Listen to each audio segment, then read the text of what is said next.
Madhav infra तथा महासभा नागपूर आणि युवा महासभा द्वारा वृक्षारोपणाचा कार्यक्रम आयोजित करण्यात आला। कशा प्रकारचा हा पूर्ण आयोजन होतं त्याविषयी। नमस्कार, मी दीपक निलावा, माधव इन्फ्राचे संचालक म्हणून मी काम पाहतो। आजचा जो प्रोजेक्ट होता आमच्याकरता हा एक पीपीपी मॉडेल आहे केंद्र शासनाचा। PPP means public private partnership. Government private partnership सुद्धा करतं घरांमध्ये आणि स्वतःची माडाची घरं सुद्धा ती विकतातच। तर पीपीपी मॉडेल मध्ये मी एक नागपूरच्या विभागाचा 2000 घरं आम्ही इथं पीपीपी मॉडेल मध्ये बांधत आहोत। डिसेंबर मध्ये 2000 घरं पूर्ण आम्ही याच्या ताब्यात देत आहोत। या निमित्तानं माडा मुंबई यांनी एक टार्गेट ठेवलं होतं की प्रत्येक पीपीपी मॉडेलनी आणि प्रत्येक संस्थांनी इथं झाडं लावायचे। एक घर तर एक झाड लावा, एक घर 2 झाडं लावा। त्या अनुषंगाने आम्ही आजचा हा प्रोजेक्ट घेतलेला आहे। माननीय महेश सर नागपूर माडाचे CEO आहे सर, यांच्या माध्यमातून आमच्यापर्यंत सूचना आल्यात की आपल्याला काही झाडं लावायची आहे। त्या अनुषंगाने आजचा हा प्रोजेक्ट होता।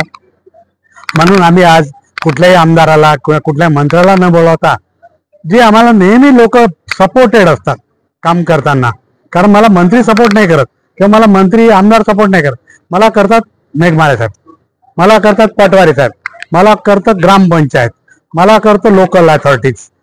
तर या लोकांनाच आजच्या कार्यक्रमाचं प्रमुख पाहुणे बोलवायचं होतं।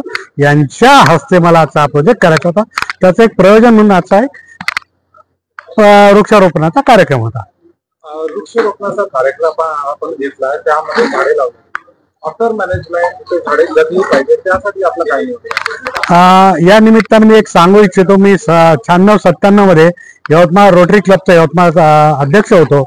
तेव्हापासून रोटरीचा एक प्रोजेक्ट असतो की वृक्षारोपण प्लांटेशन, हा त्यांचा परमनंट प्रोजेक्ट आहे। तेव्हापासून मला जी सवय लागली, मी 97 पासून दरवर्षी 500 झाडं, कधी 1000 झाडं, कधी 2000 झाडं, कधी 200 झाडं, अशी 97 पासून झाडं लागत आहोत। आम्ही नुसती झाडं लावत नाही, तर वृक्षारोपण वृक्ष संवर्धन असे 2 शब्द आम्ही वापरतो।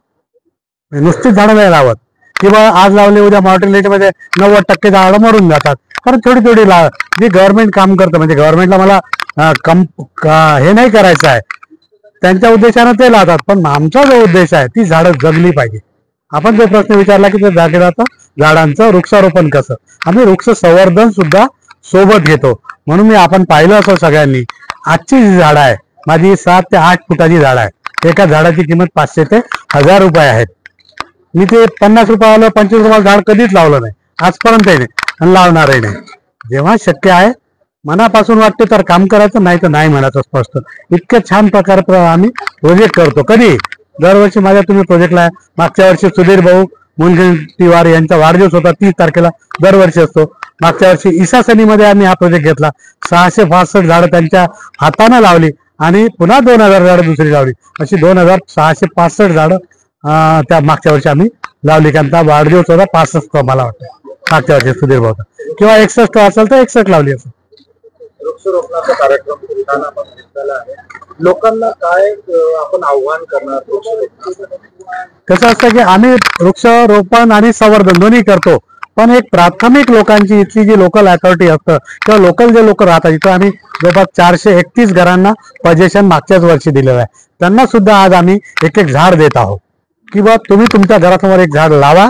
झाड आम्ही देतो, गड्डा आम्ही करून देतो, लावून आम्ही देतो, फक्त त्याला पाणी द्या आणि जगवा, एवढी विनंती या 431 घरांना करत आहोत। उरलेले 1500 झाडं आहे ते आम्ही जगवण्याचा प्रयत्न करतो आणि येणाऱ्या डिसेंबर मध्ये परत 1500 झाडं लावतात, तेव्हा सुद्धा हाच प्रयोग केला जाईल किंवा एक झाड एक घर, ती जगण्याची जबाबदारी त्यांना द्या। त्यांना सुद्धा त्यांची गोष्ट कळली पाहिजे की झाडापासून मला प्राणवायू मिळतो, झाडापासून मला बऱ्याच गोष्टी मिळतात।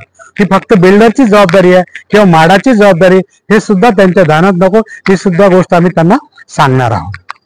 नमस्कार सर। नमस्कार महेश सर, आपल्या अध्यक्षतेखाली आज वृक्षारोपणाचा कार्यक्रम आयोजित केलेला आहे, काय आपलं यावर म्हणणं आहे, काय आपलं निरीक्षण? महाराष्ट्र शासनाच्या माध्यमामधून सध्या वृक्ष लागवडीचं अतिशय मोठे व्यापक मोहीम हाती घेण्यात आलेली आहे आणि त्याचाच एक भाग म्हणून माडाच्या वतीने पूर्ण महाराष्ट्रामध्ये आमचे माननीय उपाध्यक्ष संजीव जयस्वाल सरांच्या आदेशाने आम्ही पूर्ण महाराष्ट्रात 2 लाख झाडं लावायचा संकल्प घेतलेला आहे। आणि त्याचप्रमाणे नागपूर जे काही मंडळ आहे ज्यामध्ये 6 जिल्हे येतात. या 6 जिल्ह्यामध्ये साधारण 25,000 झाडं लावण्याचा संकल्प आम्ही घेतलेला आहे. आणि त्याचाच भाग म्हणून आज जे काही माधव इन्फ्राच्या माध्यमामधून 2,000 झाडं आपण लावत आहोत, त्याचाच एक उपक्रमाचा एक हा भाग आहे. ज्या प्रकारे वृक्षारोपणाचा एक कार्यक्रम आयोजित केला गेलेला आहे, कशा प्रकारचं आयोजन यामध्ये करण्यात आलं? यामध्ये जे काही आपण झाडं लावतो, दरवर्षी आपण झाडं लावल्या जातो, पण ह्यावेळेस वृक्ष लागवडीचं एक वेगळं महत्व आहे. प्रत्येक जे काही वृक्ष आपण लावणार आहोत त्याला एक जिओ टॅगिंग आपण देणार आहोत. त्या झाडासोबत एक फोटो असणार आहे आणि तो ऑनलाईन अपलोड होणार आहे. त्यामुळे जी झाडं जे आहेत ती जगली गेली पाहिजे, ही यामागचा मुख्य उद्देश आहे आणि त्या पद्धतीनेच आमचा प्रयत्न चालू राहणार आहे. आणि यामध्ये आम्ही केवळ म्हाडा नाही तर म्हाडासोबत जेवढे काही सामाजिक उपक्रम राबवणारे संस्था आहेत, ज्यामध्ये माधव इन्फ्रा एक आहे, असे आम्ही सर्वांना सोबत घेऊन हा उपक्रम आम्ही पूर्ण 6 जिल्ह्यामध्ये राबवत आहोत. ज्या प्रकारे वृक्षारोपणाचा कार्यक्रम घेण्यात आला, मोस्ट ऑफ द टाइम आपल्याला पाहायला मिळतं की वृक्षारोपण झालं पण आफ्टर मॅनेजमेंट झाडं जगली पाहिजे. आपण खूपदा बघतो, आता पावसाचे दिवस आहेत, झाडे राहतील का आणि त्यासाठी काय मॅनेजमेंट? तेच मी तुम्हाला सांगितलं की ह्यावेळेस जे काही उपक्रम आहे थोडा वेगळ्या पद्धतीचा आहे.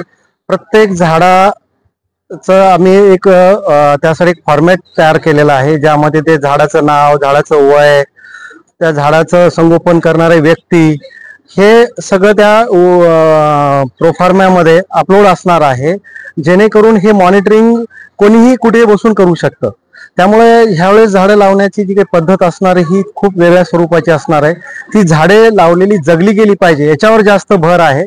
जसं आपण म्हटलात की झाडं लावल्यानंतर त्याचं नंतर संगोपन होत नाही, पण ह्यावेळेस 3 वर्षापर्यंत संगोपन करण्याच्या आम्हाला सूचना दिलेल्या आहेत आणि त्याचं मॉनिटरिंग वेळोवेळी होणार आहे. महाराष्ट्र अंतर्गत म्हाडा म्हटलं की महाराष्ट्र केंद्र जे योजना सुरू आहे त्या आपल्या अंतर्गत काय त्यांना आपण आणखी समाविष्ट करून घेणार आहे, काय मदत त्यांना होणार आहे? म्हाडाचा जो मुख्य उद्देश आहे की गरीब लोकांना परवडणाऱ्या दरामध्ये घरे देणे, जेणेकरून 2 पद्धतीने आम्ही सध्या PMI स्कीम मध्ये घर उपलब्ध करून देतो, ज्यामध्ये काही प्रायव्हेट पार्टनर्स असतील किंवा म्हाडाच्या वतीने असतील. अशा पद्धतीने आम्ही हे गरजू आणि गरीब लोकांसाठी घरे उपलब्ध करून देण्याचा उपक्रम आम्ही राबवत आहोत. पंतप्रधान आवास योजनेची जे पहिला चरण होता, पहिला फेज होता, ज्यामध्ये आम्ही 10,000 घरं प्रायव्हेट पार्टनर कडून आम्ही उपलब्ध करून दिलेले आहेत. आता सेकंड फेज सुरू होत आहे. यामध्ये सुद्धा आमचं टार्गेट 25,000 घरांचं आहे, ज्यामध्ये आम्हाला माधव इन्फ्रा सारखे जे काही सामाजिक यामध्ये काम करणारे संस्था आहेत ते पण मदत करत आहेत. त्यामुळे जे काही शासनाचा यामागचा उद्देश आहे, प्रत्येकाला गरजूला घर, तो पूर्ण करण्याचा म्हाडाचा आमचा प्रयत्न असणार आहे.